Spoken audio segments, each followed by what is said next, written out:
So this is a quick review for your quarterly assessment.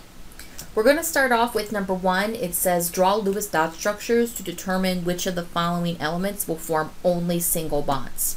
So to draw a Lewis dot structure, we need to identify how many valence electrons a particular element has. So for hydrogen, if we look on our periodic table, hydrogen's right here. So this is energy level 1. This is the S shape. So this is 1s1.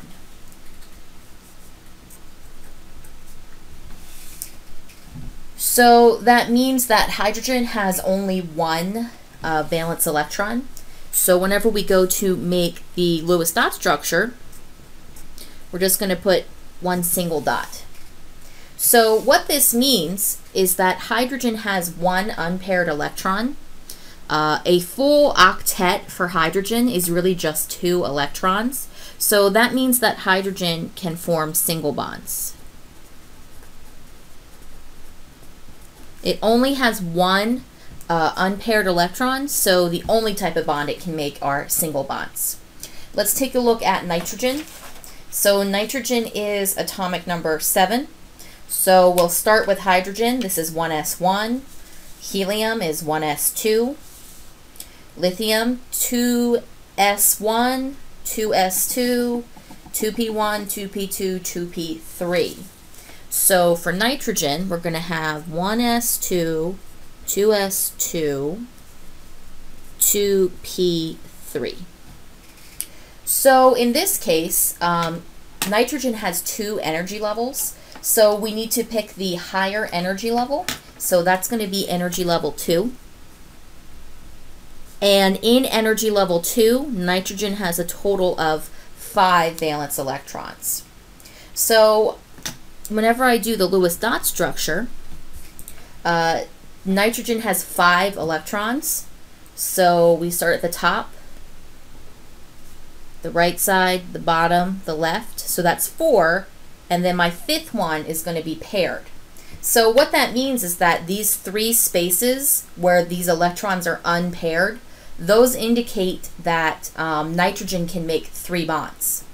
So those 3 bonds could be a single bond and a double bond, or a triple bond, or it could be 3 single bonds. So nitrogen can form many different bonds. It can form other things than just single bonds. So then let's go ahead and do oxygen. So oxygen is just 1 past nitrogen, so it's 2p4. So my highest energy level is energy level 2, which has a total of 6 valence electrons.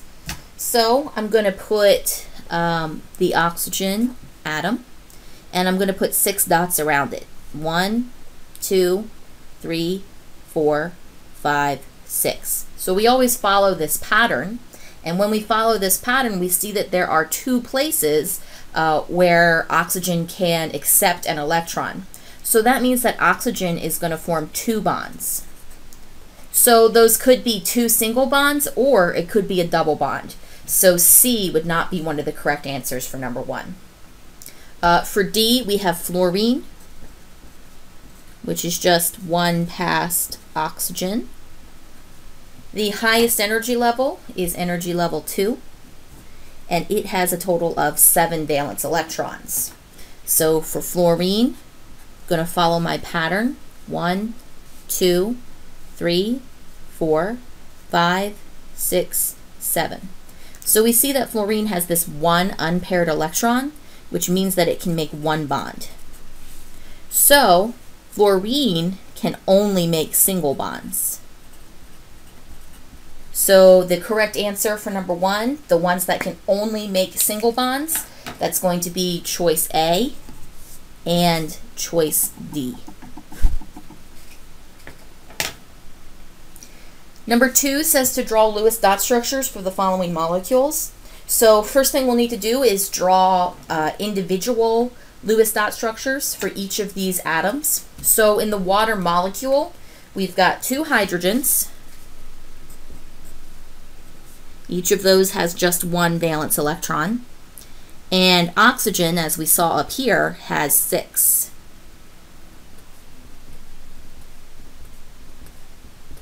So the reason I made X's here is just so that I can tell the difference between the electrons that are coming from the hydrogen and the electrons that are coming from the oxygen. So if we look at oxygen, we see that it's missing electrons in these 2 spots. So hydrogen is going to come in and share electrons with oxygen so that everybody gets enough electrons to be stable. So whenever we draw this, I'm going to go ahead and just copy the oxygen. And then I'm going to put this dot here for hydrogen and put this one here for the other hydrogen. So this is the Lewis dot structure for water. So if we count the number of electrons, the total around oxygen is 8, which is what it needs for a full octet. And then if we look at the hydrogens, there's 2 electrons here and then 2 electrons here, which is what hydrogen needs to be stable. The next molecule is a little bit more complicated because we've got a bunch of hydrogens, we've got a carbon, and we've got an oxygen.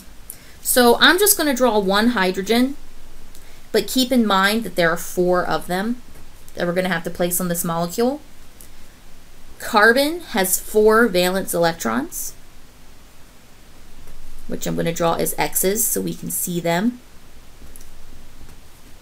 And then oxygen has 6, so I'm going to do open dots.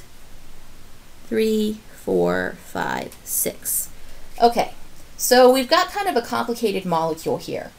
We got to pick which one of these is going to be the central atom. So what we're going to look at is how many bonds can each of these form. So for hydrogen can only form 1 bond. So each of those hydrogens forms a single bond. Carbon can make up to 4 bonds, and the oxygen can make 2 bonds. And this is just based on how many valence electrons they need to get stable to have a full octet. So because oxygen can make the fewest number of bonds, we're going to put oxygen as our central, we're going to put carbon, because it can make the most bonds, we're going to put that as our central atom.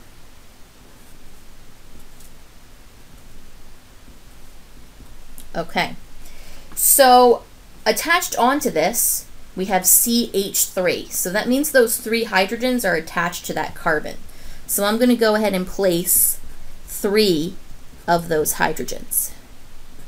So there's the CH3, which is this part of the formula, and then the next part is OH.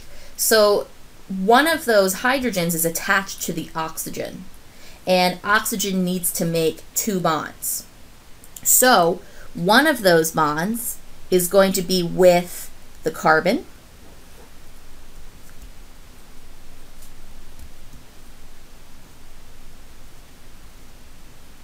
and then the other one is going to be with that final oxygen that's left over.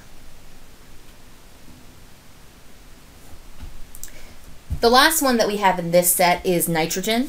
So we have 2 nitrogens. So I'm going to draw both. And this nitrogen has 5 valence electrons. And so does this nitrogen.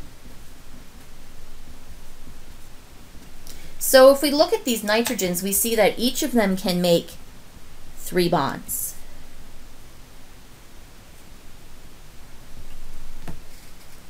And there's only 2 nitrogens in the formula. So I'm going to have to connect those oxygens so that each of them makes 3 bonds.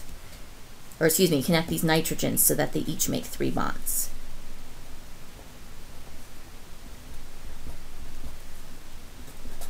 So these ones that I've drawn, these 3 right here, are these 3 unbound ones, the ones that don't have a partner.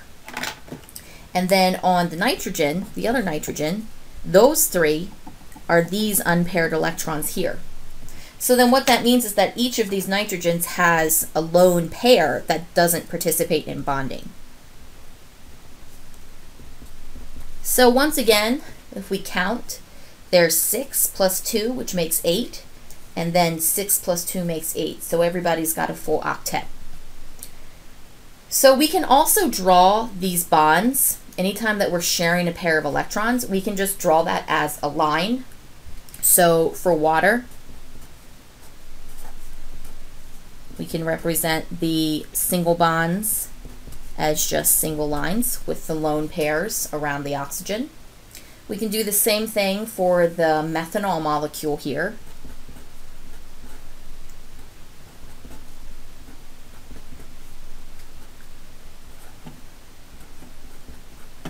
Again, with our lone pairs on oxygen that are not participating in bonding.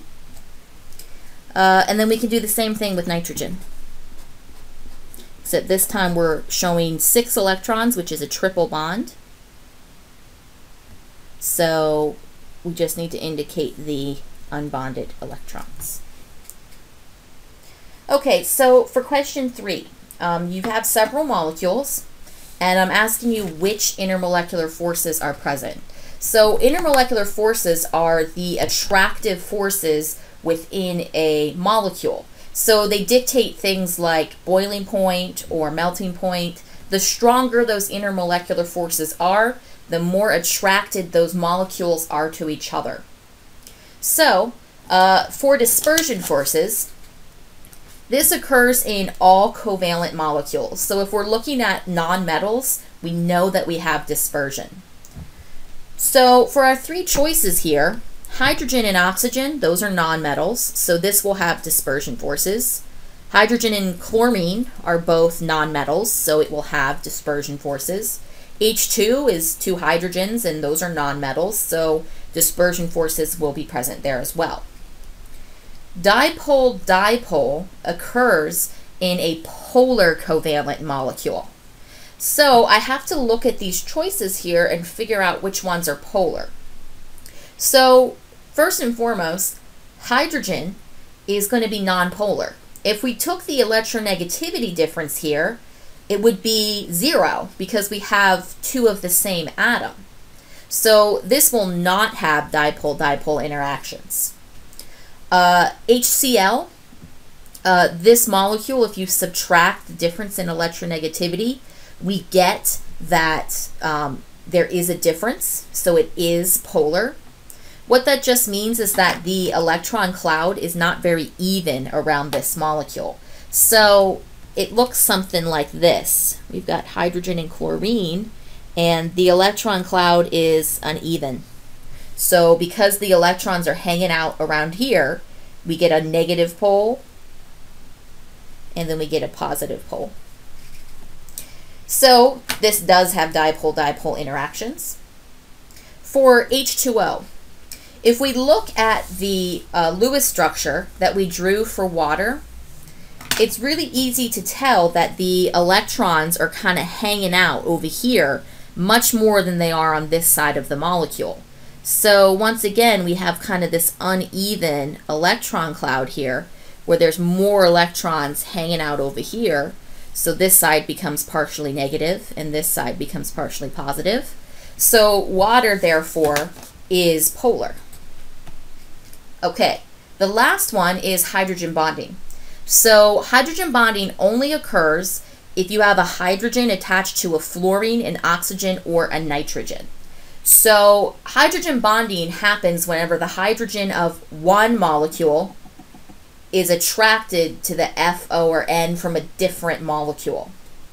So if we look at our examples here, H2O, well, that has a hydrogen attached to an oxygen, so that will have hydrogen bonding present.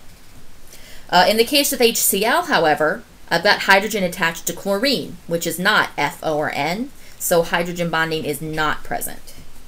H2, I have a hydrogen attached to a hydrogen. There's no fluorine, oxygen, or nitrogen, so there is no hydrogen bonding present. So hydrogen bonding is the strongest, and dispersion forces is the weakest. So for water, the strongest intermolecular force present is hydrogen bonding. For hydrochloric acid, it's dipole-dipole for HCl.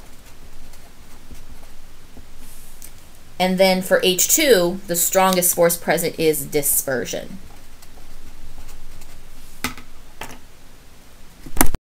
So moving on to page 2, A student performs a lab to determine the identity of the bond type of several samples. The data is found below.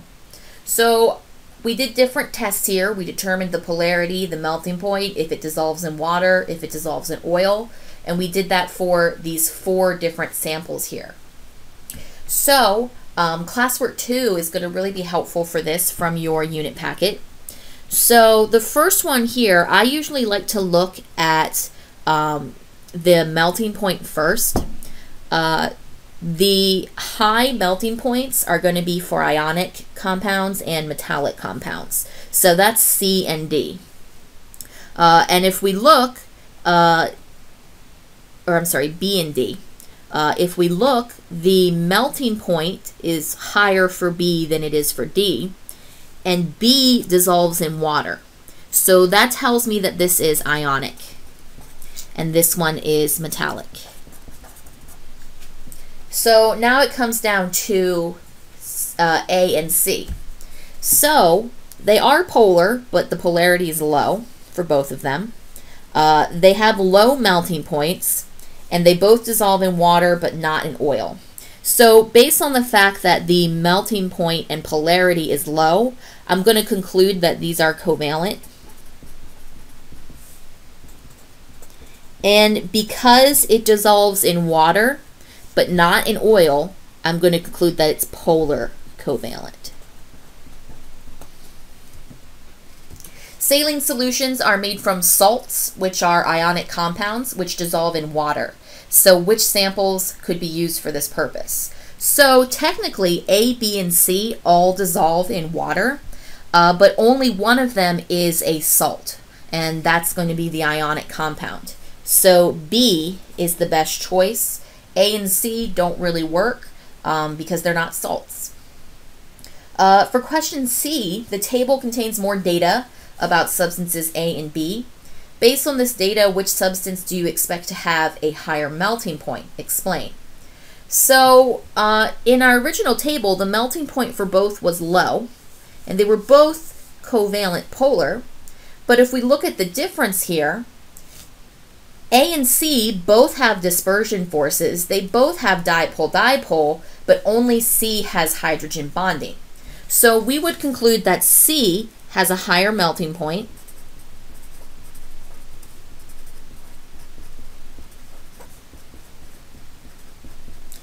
than A, and that's going to be because there are more intermolecular forces present.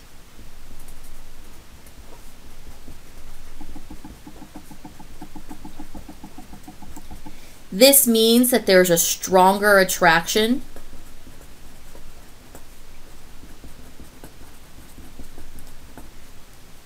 between molecules.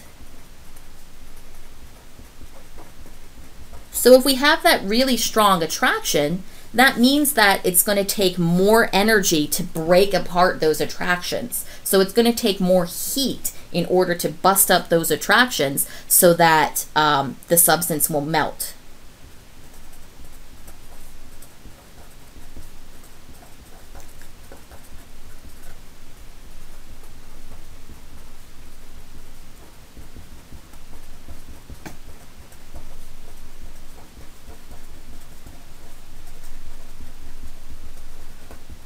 So because of the fact that C has more intermolecular forces, we can conclude that its melting point would be higher than A, even though in my original table they both had low. So number 5 asks about localized and delocalized bonding to explain the properties of metals, nonmetals, and metalloids. So localized bonding means kept in one place.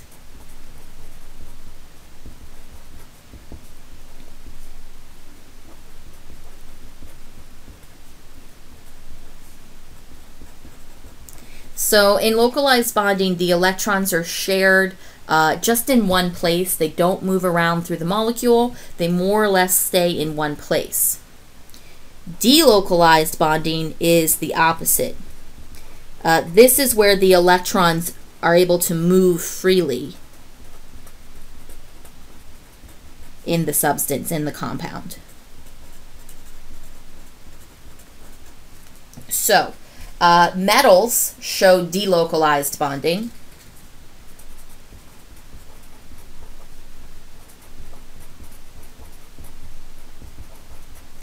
And nonmetals show localized.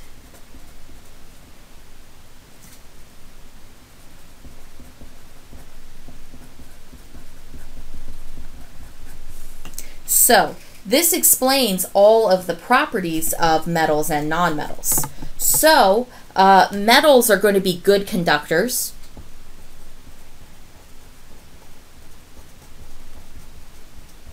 And that's because those electrons are freely moving throughout the metal.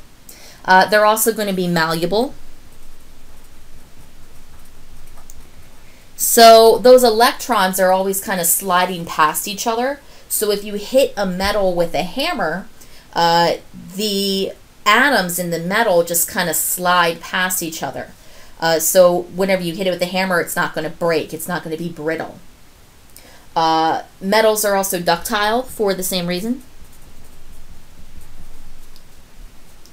In the case of nonmetals, they're going to be poor conductors, and that's because those electrons are stuck in place. So in the case of metals, they can move around and they can carry an electric current, or they could transfer heat energy. But in nonmetals, those electrons are stuck in place, so they can't disperse that energy throughout the material. They're going to be brittle, meaning that when you hit them with a hammer, they'll shatter. So this is because those electrons are stuck in place. If you hit the nonmetal with some kind of force, those atoms can't slide past each other the way they do for the metals. So it shatters, it breaks apart. Metalloids have bonding that's kind of in between. So we might get a semiconductor. This is really important for a lot of computing applications, electronics. We want semiconductors. Sometimes they might be malleable, sometimes they might be brittle.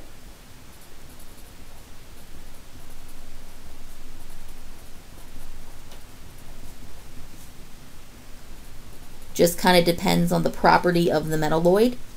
But the reason is because the bonding is in between delocalized and localized. So we get properties that are in between the two.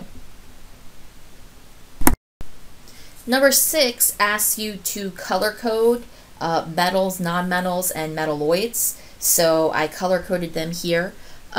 This kind of staircase darkened part, those are going to be my metalloids, except aluminum, but you know from experience, aluminum foil, that aluminum is a metal.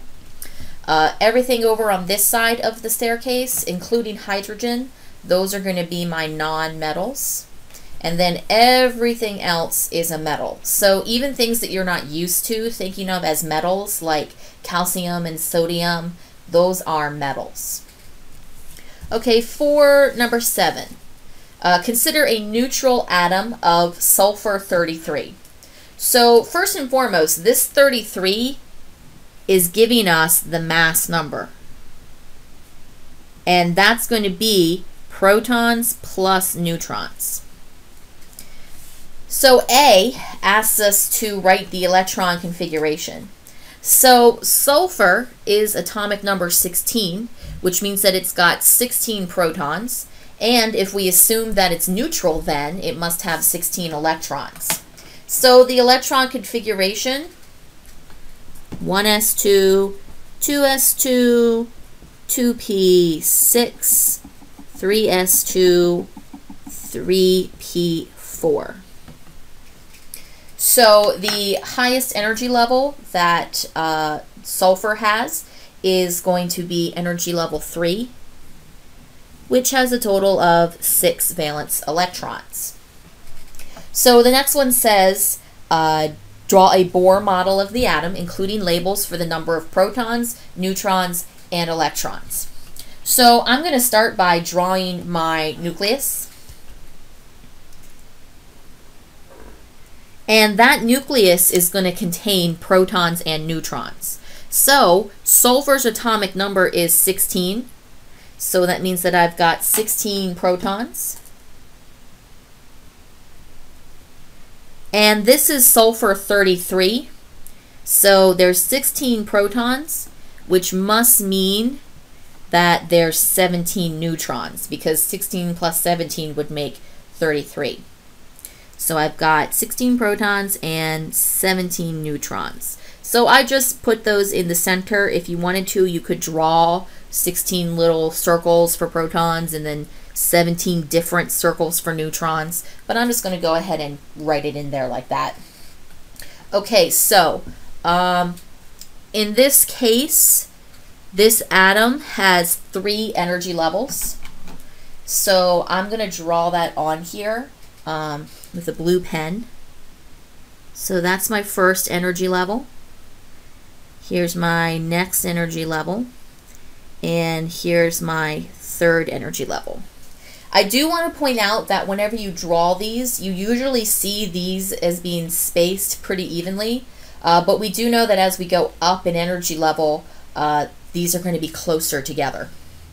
Okay, so my first energy level is 1s2, and that contains only 2 electrons. So there's my first energy level. So I'm going to go ahead and put 2 electrons in my first energy level. My next energy level is energy level 2, and that includes S and P. So that's a total of 8 electrons. So I'm going to draw those in. 1, 2, 3, 4, 5, 6, 7, 8. And then my highest energy level here is energy level 3, which has a total of 6 electrons. So I'm going to draw those 6 electrons in. 1, 2, 3, 4, 5, 6. So my first energy level is 2 electrons. My second energy level is a total of 8 electrons. That's a little hard to see, so I'll go over it with my pen. That's in yellow. And then my highest energy level, that's going to be energy level 3, and it's got a total of 6 electrons. So how many valence electrons are there? That's just asking again about that highest energy level. There are 6 valence electrons. So the next question says, will this form a cation or will this form an anion? So this sulfur has 6 valence electrons. It wants to have 8, which we call an octet. So there's 2 ways that it can get to an octet. The first way is that it could lose those 6 electrons, and then the highest energy level is energy level 2, which has an octet. Or it could gain 2 electrons by us adding them to the 3p4 energy level. So what's going to be easier? Losing 6 electrons or finding 2? So finding 2 is going to be easy, especially considering that sulfur has a very high electronegativity, so it's really good at attracting electrons. So because it needs to gain 2 electrons, it will get a negative charge, which means it will form an anion. So oxygen, when it forms an ion, actually gains 2 electrons, and we get O-2. So number 8 is showing us a model of a hydrogen atom, and it's showing us the visible light transitions. So an electron relaxes from, that should say, the 3rd energy level down to the 2nd energy level, releasing a photon of light with the wavelength of 656 nanometers. So we're looking at this transition right here. So the electron is dropping from this energy level, the third energy level, down to the second. And in doing so, it has to release the amount of energy difference between the two. And that happens to correspond to light that has a wavelength of 656 nanometers. So for the first one, I need to convert 656 nanometers into meters. So nano is just one of our metric prefixes. It means 1 times 10 to the negative 9. So a nanometer is smaller than a meter. So that means that 1 nanometer is equivalent to 1 times 10 to the negative 9 meters. So I'm going to use this as a conversion factor. Nanometers goes on bottom so that those units cancel, and meters goes up top. So nanometers cancels nanometers. So then once I plug in my numbers, my answer will be in meters. And my conversion factor is 1 nanometer is 1 times 10 to the negative 9 meters. So in my calculator, I'm going to need to take 656 times 1 times 10 to the negative 9. I use that little E. You hit the second button, and then there's on some calculators it's the comma that's right above the 7, and that gives you this little EE symbol there, which means times 10 to the. So whenever I plug this in, I get this number here. If I count the zeros, 1, 2, 3, 4, 5, 6, 7. So it's going to be 6.56 times 10 to the negative 7 meters. Okay, so now that I've accomplished that, I want to find the frequency of the photon. So you're going to have to know the formula for that relates wavelength and frequency. So that formula is V equals F times lambda. So V is velocity. We're talking about a photon of light, so this is going to be the speed of light. F is the frequency, which is what we're solving for. And then lambda is a Greek letter that's for wavelength.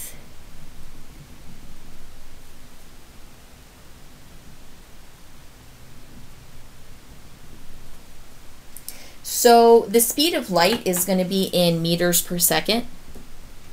Frequency is per second, or 1 over second, and wavelength needs to be in meters. So that's why we had to do this conversion up here with question A, so that whenever we plugged it into this equation, everything would cancel out. So the speed of light in meters per second is 3.0 times 10 to the 8 meters per second. That's going to be equal to the frequency, which we're solving for, times the wavelength, which is 6.56 times 10 to the negative 7 meters. So to solve, I need to divide both sides by this number.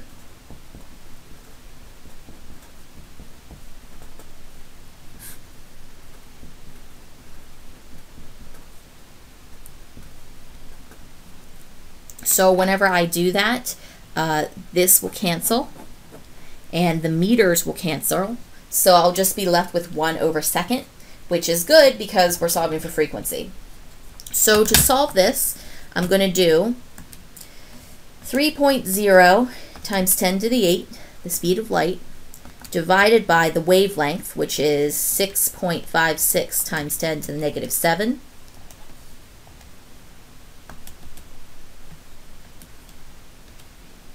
I recommend that you use the parentheses on your calculator because your calculator doesn't know, please excuse my dear Aunt Sally, and it might mess up some order of operation calculation. But when I do that, I get that my answer for frequency is 4.57 times 10 to the 14, and that's 1 over second. The next question asks us how much energy was released. So what is the actual amount of energy that was released as this electron went from energy level 3 down to energy level 2? So we're going to need another equation for that, and it's E equals H times F. So in this equation, E is energy, H is a constant, it's called Planck's constant. It's got units of joule times second. And then frequency is still F. And that is units of 1 over second. So if you do joule times second divided by second, your answer then is going to be in joules, which is what it would give us for energy. So if I want to solve for the energy, I need to take Planck's constant, which is 6.626 times 10 to the negative 34 joule seconds. And I need to multiply that by the frequency, which we just calculated in the last problem.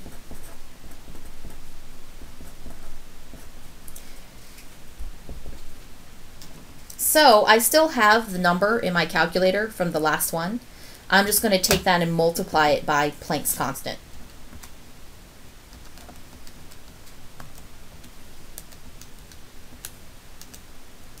And then the answer that I get is that E is equal to 3.03 times 10 to the negative 19 joules. Okay, so number 9, the last one, says that a scientist compared the emission spectrum of an element here on Earth to the spectrum of a distant star. They determined that the star was moving away from Earth. So how does this image support this conclusion? So I do want to point out this is a black and white copy, but this side of the spectrum is red, and this side of the spectrum is blue. So we see that the spectrum of the distant star is red shifted.